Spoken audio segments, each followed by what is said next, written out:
possible. Before a king ever commands an army, he conquers something far more important: mental territory. This is where most people lose the war before it even begins. They rush into action. They speak before thinking.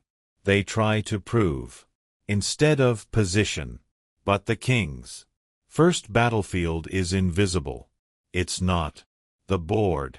It's not the room. It's not the opponent.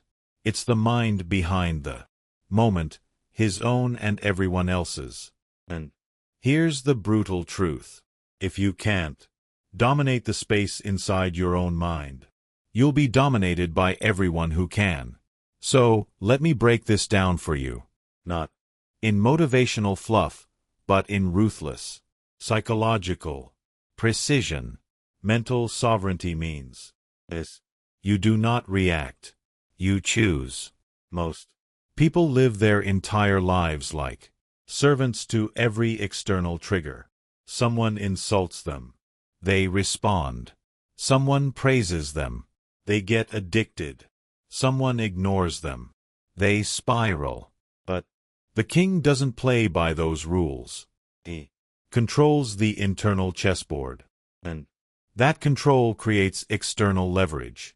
You must train your mind to remain still, in chaos and focused in noise, because every reaction they extract from you is a withdrawal from your throne. Here's how you begin. Start treating every emotion like a messenger, not a master. Interrupt your reflexes when you want to defend yourself. Pause. Ask, what would a king do here? Not a boy, not a beggar, a king. This is not about arrogance. It's about emotional positioning. You never beg for attention. You command it by how still your mind remains under pressure. Power isn't just what you say. It's the frame in which others hear what you say. The king doesn't walk into a room and say, "Respect me." He walks in and the room rearranges itself. That's frame control. And it's the second pillar of thinking like a king. Most people enter rooms trying to fit in. The king enters to establish the dominant narrative. He doesn't try to blend into their rhythm. He sets the rhythm. Think about it. In every room, someone's perception becomes the dominant one. Either you're the one defining the situation or you're being defined. So, how do you control the frame? Speak less, but say what shifts the temperature. Kings don't feel silence. They weaponize it. Control the energy you radiate. Nervous energy leaks power. Grounded energy pulls attention. Redefine reality early. If someone criticizes you, reframe it immediately. I don't do cheap praise or cheap criticism. If you want to offer depth, I'll listen. Instant reframe. But most importantly, expect to be respected. The world reads your expectations before it reads your words. A king expects alignment, not permission. The average person only sees the next moment. The king sees the next. 5. This is the third layer of king level thinking. Anticipation, mapping, chessboard thinking. You don't just react to what they say. You ask, why are they saying this now? What are they trying to control in the room? What fear, motive, or agenda is behind their move? Because kings don't fight people. They fight intentions. Let's break it down.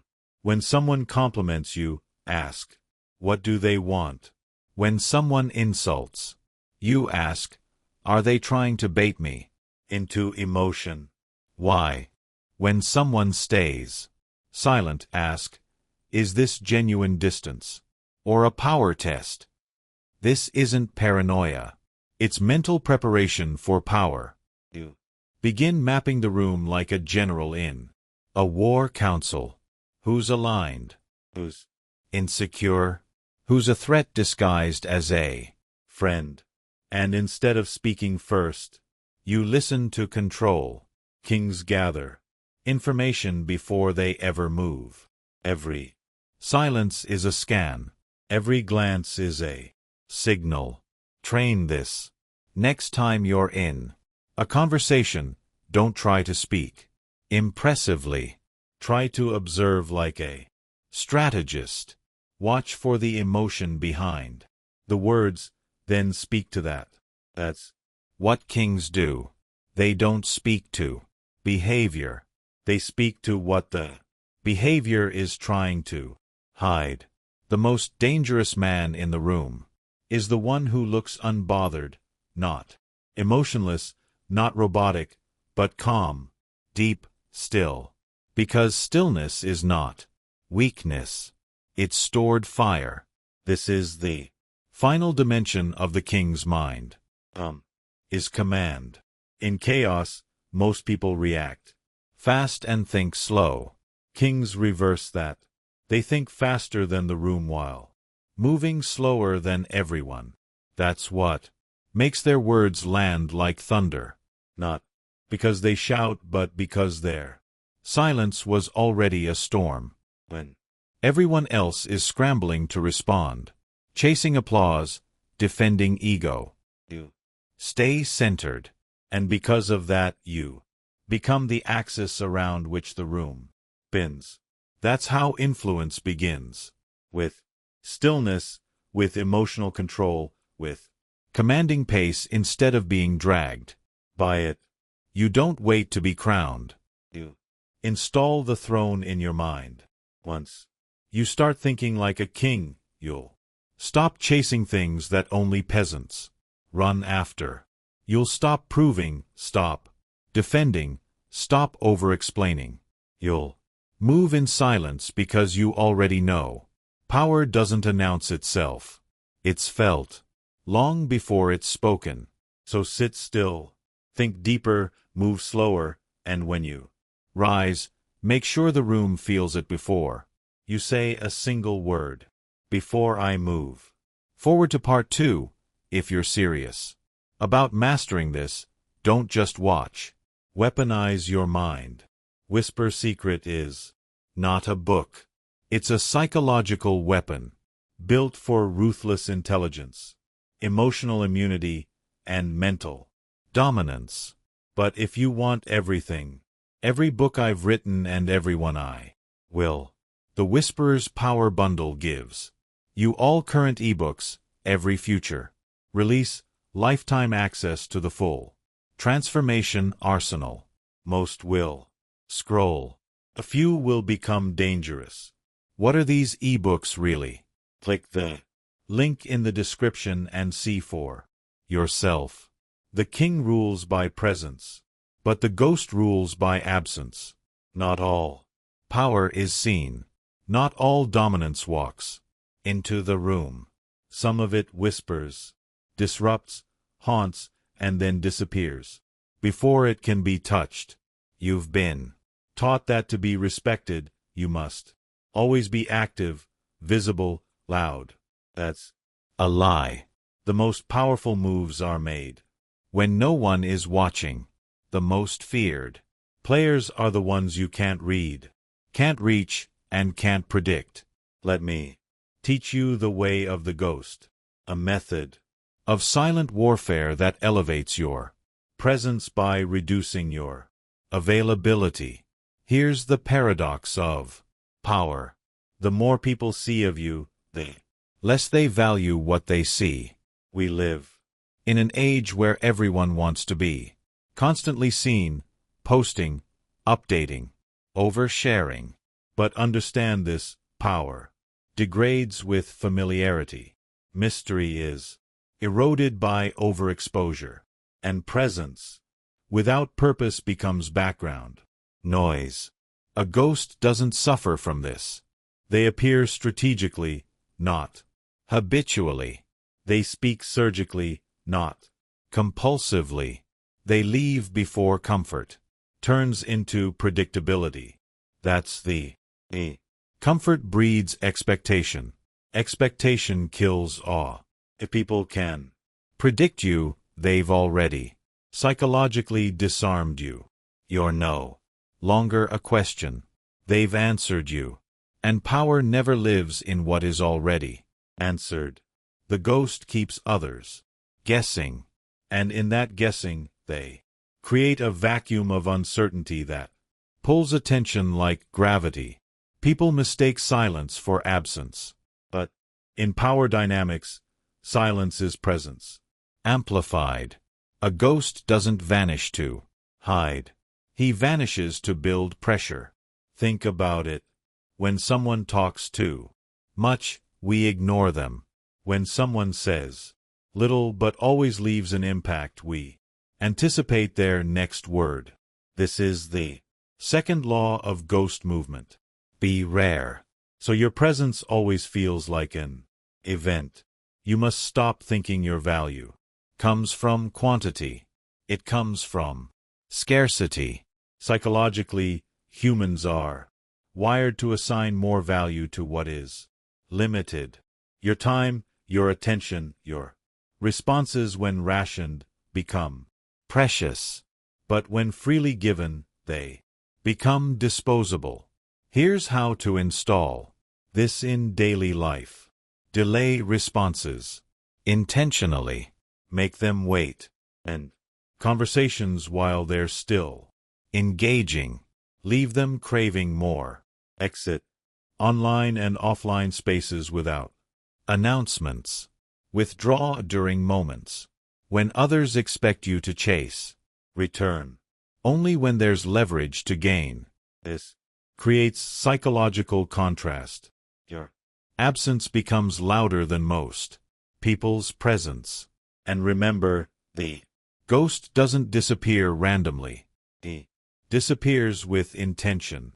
His silence is never empty. It's full of implied meaning.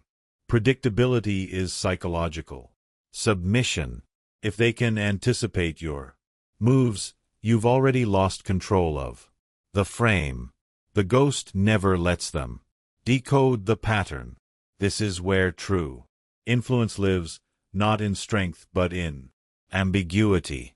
Humans fear what they don't understand and respect what they can't control.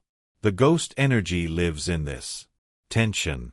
You show flashes of warmth, then vanish. You deliver value and then retreat into silence. You engage when it serves purpose and disappear when the noise begins. This unpredictability creates mental space in their mind, reserved for you. They begin to think about your absence more than they thought about your presence. And when you reappear, they're already softened. Here's what this looks like. Say less in arguments. Your silence will echo longer than their shouting. Stay still in chaos. Let them unravel while you observe. Give fewer explanations. Let them create their own stories about your intent. Use short, intense statements that imply more than they explain.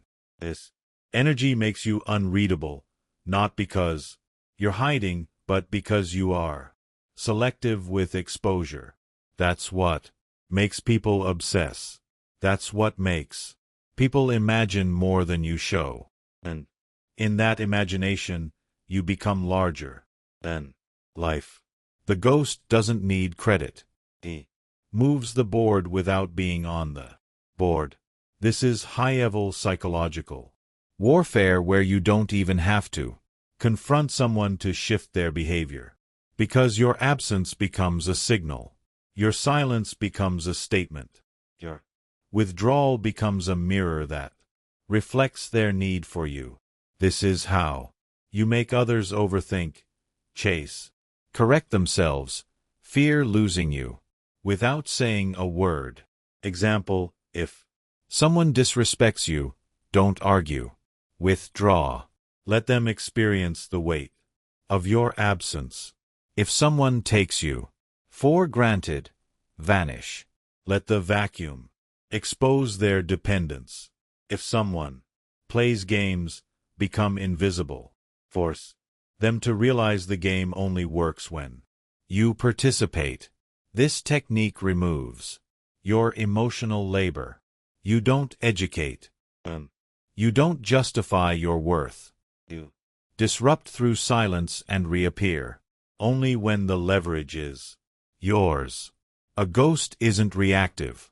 He's emotionally sovereign, and that's why he cannot be controlled. They poke, bait, push, insult, flatter, but none of it works because the ghost has trained one of the rarest skills on earth: emotional detachment from reaction. Most people move when they're triggered. The ghost moves when it serves strategy. This means you don't argue when provoked. You observe. You don't rush to prove yourself. You pull back. You don't clarify every misunderstanding. You let misinterpretation become a weapon. You move only when you gain psychological ground, not to clear your name.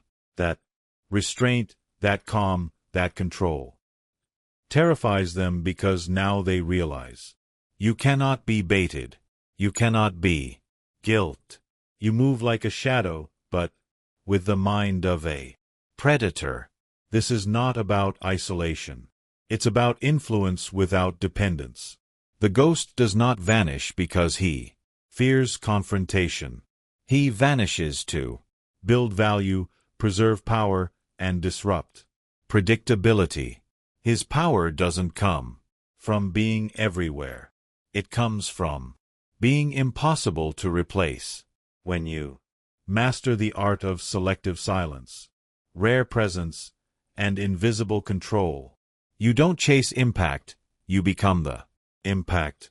So move slowly, speak rarely, withdraw often, and when you return, return like a myth that became real. A king without mystery becomes a target. A ghost without direction becomes irrelevant. But when you merge both, you become something the world doesn't know how to fight. A ruler without a throne, a shadow with a strategy, a presence that disappears and still commands. This is the final evolution, when you no longer have to choose between visibility and mystery, dominance and distance. You become a hybrid force, calculating, unreadable, magnetic. This is where most people stop growing, because it demands a paradoxical kind of power to be seen only when it strengthens your position, to vanish only when it increases your influence, to stay calm while calculating war. Let's break it down. When you think like a king and move like a ghost, presence becomes deliberate. It is no longer something you give away. It is something you deploy. Most people are addicted to being seen. They feel irrelevant unless they're constantly visible, constantly explaining, constantly active. But you're learning to treat presence like a blade. Every time you show up, you're cutting through the noise. Every time you speak, you're shifting the temperature. Every time you leave, you create a vacuum. This turns you into what most people never become: a person of weight. Not because you say a lot, but because when you finally move, it means something. You must start asking yourself, why am I showing up here?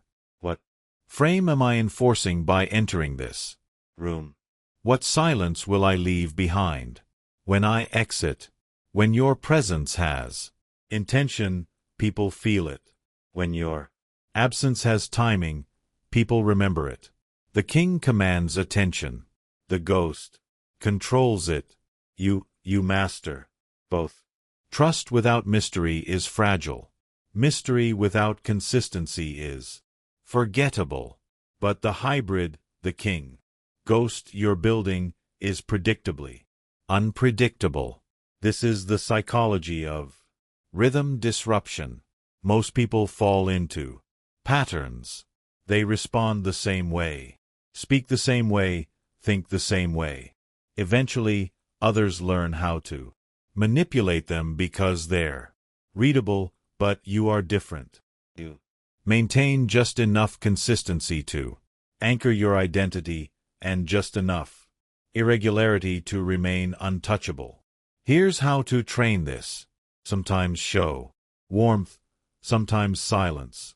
Never let them calculate you fully, sometimes appear early, sometimes vanish completely. Keep them on edge. Reward loyalty, but never dependency. If they start expecting your presence, disrupt.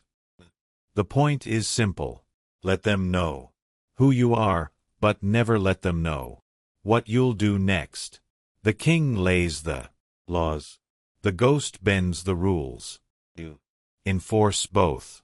That's where real fear and real loyalty begin. You cannot play this dual role unless you master your emotional state. You must learn to be calm, cold, and clear even under heat. Because when people can't destabilize your nervous system, they can't destabilize your frame. This is called emotional sovereignty, the ability to observe your emotions without being driven by them. The king is grounded. The ghost is detached. You become both. You feel deeply but show selectively. You care intelligently but act strategically. You are loyal but never chained. This level of energetic control requires brutal self-discipline. You don't give energy to those who haven't earned it. You don't explain to those who misunderstand you on purpose. You don't argue with noise. You disappear from it. Every emotional leak is a signal of inner instability. So, the hybrid becomes still like a king and silent like a ghost until the moment requires movement. Then he moves without hesitation. This precision creates shock because no one sees it coming. And that's what makes it unforgettable. In time, you'll start to see what others don't. That your greatest influence happens not when you try to control everything, but when you let your energy control the room for you. People will talk about you more when you're gone than when you're present. They'll feel your silence louder than your voice. They'll act differently around you, not because of fear but because of gravity. This is what the king ghost achieves. Unforced dominance. You don't have to shout. Your reputation moves ahead of you. You don't have to defend. Your absence cuts deeper than their insults. Over time, this becomes legacy. People remember those who were rare. They follow those who moved with precision. They emulate those who carried presence like fire and silence like ice. You're not building a personality. You're building a myth. One that doesn't need to be loud to last. This is the goal. To think like a king. Calculated, composed, sovereign. To move like a ghost, invisible, irregular, impactful. To merge both into a force of strategic unpredictability. The world is filled with noise, loud people, desperate people, attention seekers, predictable routines. You don't become powerful by joining that crowd. You become powerful by transcending it. When you merge the ruler with the ghost, you operate on a frequency most people can't even perceive, let alone prepare for. So, here's your final instruction. Be seen when it multiplies your influence. Be gone when it preserves your value. Move with reason. Disappear with purpose. Return with power. And remember, the most dangerous presence is the one they can't predict, can't manipulate, and can't stop thinking about. You were never meant to be ordinary. You were meant to be a force. But most will never activate it because they're too busy trying to be seen instead of becoming unforgettable. Now you know the blueprint. Think like a king, calm, strategic, sovereign. Move like a ghost, silent, rare, unpredictable.